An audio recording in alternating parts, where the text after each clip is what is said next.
Good afternoon and welcome to the webinar on the fiscal year 2023 Tribal Maternal Infant and Early Childhood Home Visiting Implementation and Expansion Grant Notice of Funding Opportunity. This webinar will provide information about funding opportunity number TH0241. This is a voluntary webinar and will be providing information that's in the Notice of Funding Opportunity and will not be providing an opportunity for question and answer. The recording, transcript, and slides will be made available on the Tribal Home Visiting website after the recording has concluded. The Notice of Funding Opportunity is available on the grants.gov website, and applications are due on May 31st, 2023. This is a screenshot of the grants.gov website. For this NOFO, you'll see that it has 4 tabs. The first is a synopsis. On the third tab, you'll see related documents. This is where you'll find the actual Notice of Funding Opportunity. You'll see it there under FOA content. That document has the full 60-page NOFO that you will be reviewing in preparation for responding to this NOFO. So this Notice of Funding Opportunity supports 5-year cooperative agreements between ACF and federally recognized tribes, consortia of tribes, tribal organizations, and urban Indian organizations that are currently operating an evidence-based home visiting program serving expectant families and families with young children aged birth to kindergarten entry, and are proposing to sustain or expand their established infrastructure for home visiting in tribal communities. So these cooperative agreements will support implementation of home visiting services to expectant families and families with young children, implementation of performance measurement and continuous quality improvement activities, development of stronger early childhood systems, and participation in research and evaluation activities to build the evidence base around home visiting in tribal communities. The funding is intended for tribal entities that have an established history of implementation of high-quality, culturally grounded, evidence-based home visiting programs for American Indian and Alaska Native families and are currently operating these services. There is a separate Notice of Funding Opportunity called the Development and Implementation Grants that's out right now for entities that don't have this experience and aren't currently operating the program. Applicants for this NOFO can include existing grant recipients under the Tribal MICV program that are proposing to sustain or expand services, as well as other tribal entities that can demonstrate past and current experience with home visiting and are proposing to expand services. I'm just going to run through the kind of key sections of the NOFO that will be important to review in preparation for writing an application. The NOFO includes program-specific language that's really important to take a look at, as well as standard language that's consistent across Administration for Children and Families Notice of Funding Opportunity. So we encourage you to read and reread the entire NOFO to get a complete understanding of what's asking and how to respond. In section 1, you'll see background information on the MICV program and a tribal MICV program, as well as links to information about the current program and current recipients and the communities that are served. Later in section 1, you'll see a good deal of information on the required activities in the NOFO.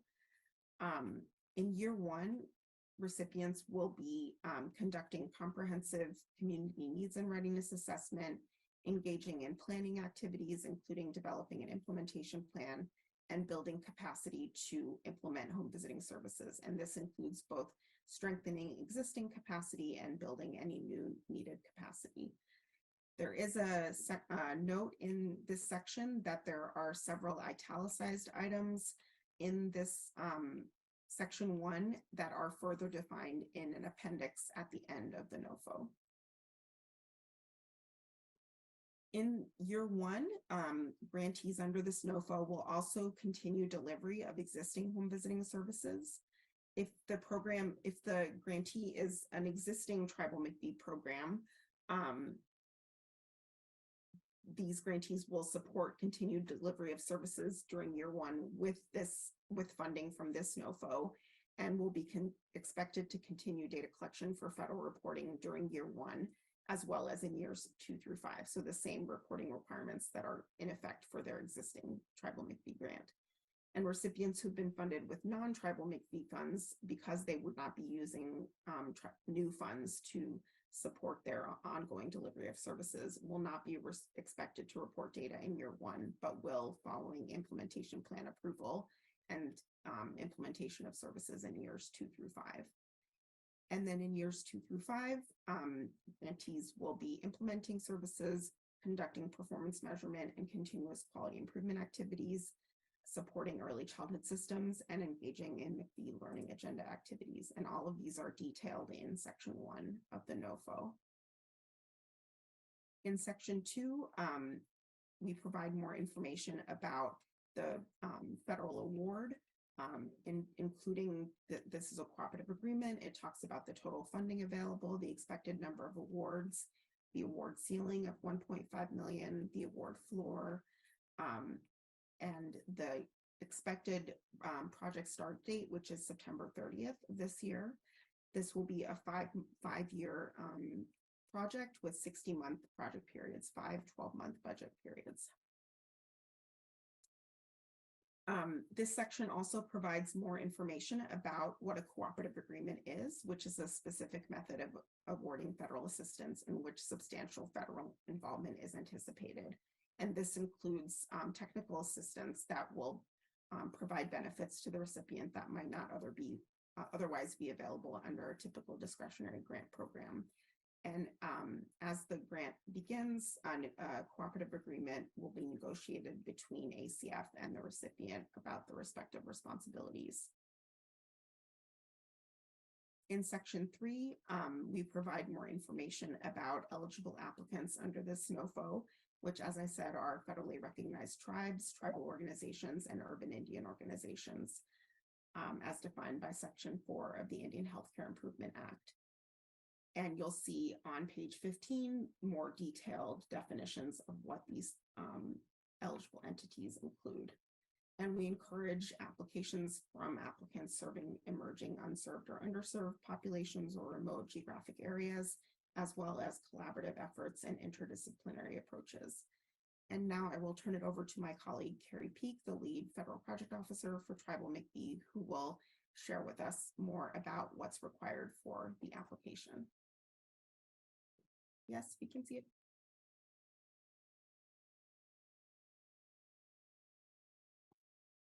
Great, thank you so much, Moushami. I'm going to continue with the rest of the notice of funding opportunity announcement and start with section 4 of the application and submission information. All the applications for this notice of funding opportunity announcement must come in an electronic submission form unless a paper submission exemption is received. That needs to be done well in advance if you are needing that exemption. The electronic application package is available, and the package includes the required forms. So Moushami showed you the screenshot earlier. The final tab in the synopsis is the package where you'll be able to get all of the electronic forms that you need, and you can also use that red apply button to apply. You can see those forms listed on the Notice of Funding Opportunity announcement on page 24. Please keep in mind that the electronic submission requires 2 files with total submission limited to 125 pages. So please make sure you stay within those requirements. Any additional files or pages over 125 would not be able to be reviewed. In section 4, you'll have the application and submission information. This is also really important to get ahead of or jump on because the requirements are for each application to have a SAM, an active system for award registration, and it can take some additional time to be able to get the SAM registration completed. Please be aware this needs to be updated as well as your UEI to be able to apply for the grants on grants.gov. You'll also need a grant.gov account if you don't already have one. That gets completed in just a few minutes online, but please plan accordingly for the SAM and UEI. More details about that are on page 37 of the Notice of Funding Opportunity announcement. The project description is a really important section to really become familiar with and understand. In this section, you'll find the table of contents, the project summary, the geographic location. You'll see the legal status of your entity. You'll see the information about the needs for assistance and the objectives. That starts on page 27 and moves into the approach. And as continued part of project description, you'll see there's multiple parts of the approach here on page 29. The approach for your application is for the first year to conduct or update a comprehensive community needs and readiness assessment, engage in planning and capacity building activities, develop an implementation plan, and continue delivery of existing home visiting services to children and families. More on project description is the project timeline and milestones, organizational capacity, plan for oversight of federal award funds and activities, the protection of sensitive and or confidential information, third-party agreements, and letters of support. So really lots of information in the NOFO here to understand each of these areas of project description. The next section here is on the project budget and budget justification. This is really important to be aware of. For this application, you are to provide a budget for each year of the 5-year grant award. As Moshimi mentioned earlier, this is a 5-year grant with 12-month budget years. Applicants should take into consideration the unique costs in the first 12 months for completing the community needs and readiness assessment while continuing to deliver services and all the variable costs throughout the 5-year project for implementing a home visiting program. So you do not have to flat fund yourself across the 5 years. You'll need to take all of this into consideration and make sure you submit 5 12-month budgets. Note that sufficient funds should be allotted in the budget each year for travel and attendance at grant recipient meetings, and reasonable and adequate amount of funds allotted to comply with the requirements for data and evaluation activities due to the nature of the activities conducted under this program. So take a look at pages 32 and 33 for more information on this. It's also important to take a look at the section on funding restrictions. This program does not allow for major renovation or expenditure under the grant program. The Tribal McVie program is a service delivery program, and funds are made available to recipients under the NOFO, must be used to support the delivery of home visiting services under the Tribal McVie program. While recipients may coordinate with and refer to direct medical, dental, mental health, or legal services and providers covered by other sources of funding, for which non-McVie sources of funding may provide reimbursement, recipients may also support infant and early childhood mental health consultation to support children, families, and staff. So we generally do not fund the delivery of costs of direct medical, dental, mental health, or legal services. However, some limited direct services may be provided. Typically, this is by the home visitor to the extent required to implement the selected home visiting model. The next section is on the application review information. This is an important section to understand in relation to the program design description as well. So the applications will be reviewed and evaluated using the criteria described in this section. This starts on page 45 of the Notice of Funding Opportunity announcement. On the screen, you'll see just samples of the evaluation criteria that are pulled out from the NOFO. So please review all of the different criterion.